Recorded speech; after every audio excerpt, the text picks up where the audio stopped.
Before getting into Michelangelo's next piece, we need to deal with the Counter-Reformation in the room, which is, well, the Counter-Reformation.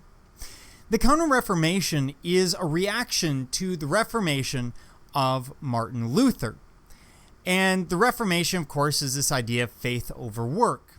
Now, the Counter-Reformation really takes solid form at the Council of Trent, which will happen from 1545 to 63. But the ideas are there ahead of time.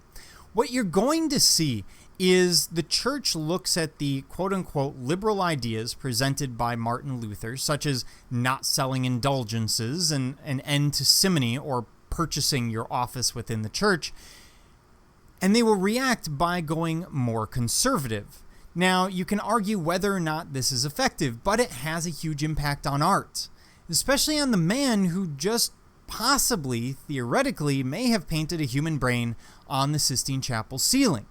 Well, of course, he's going to come back and he's going to paint the Last Judgment, also in the Sistine Chapel. And you can see in this image the ceiling up above and the Last Judgment there behind the altar. It acts as an altarpiece in and of itself.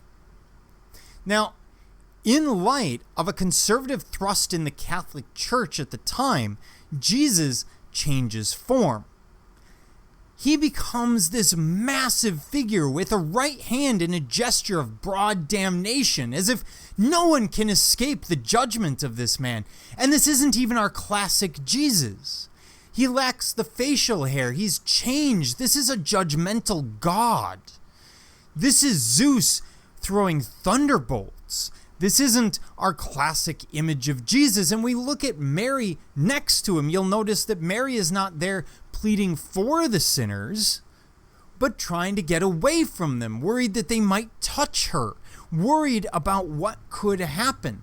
This is a whole different idea. This is a 180 from the Sistine Chapel ceiling above. After all, this is Jesus slapping the damned into hell. This is very, very different. And the figures themselves are huge and grotesquely twisted. Many of them are nude because they can't hide their sin from God. The grotesque twisting is Michelangelo's attempt to capture emotion, the emotion of damnation, knowing that you will go to a place of suffering for the remainder of all of time and space itself. Far more gruesome than Signorelli's work, The Damned Cast into Hell, that we looked at in the last section. Here we actually see demons pulling people into hell, the gates of hell represented by this cloud bank, the boat, and the orange, the burning in the distance. All of this imagery based loosely on Dante's description. After all, before Dante, we don't really have a good description of what hell is going to be. So Michelangelo has a lot of leeway to deal with.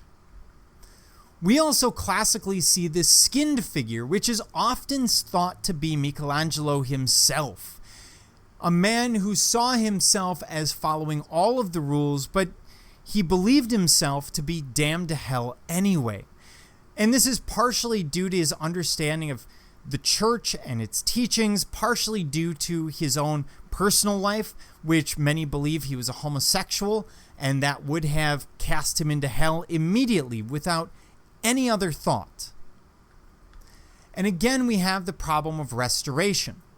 Now, almost immediately upon finishing the work, what we will see is the Vatican will hire artists to come in and paint clothes, fig leaves, and other forms onto these figures. Some of them are going to be altered massively because the artist that comes in and creates these clothes also changes some of the figures.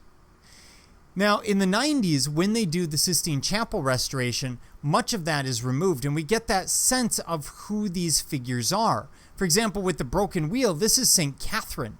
And we don't usually depict saints as A, muscular when they're female, or B, as nude. But of course, we need it to be nude here because the teaching is that you cannot hide anything from God, and therefore, by depicting nude figures, it gets across that idea that God can see everything at the judgment. They can see all sin, everything that has possibly happened in your life.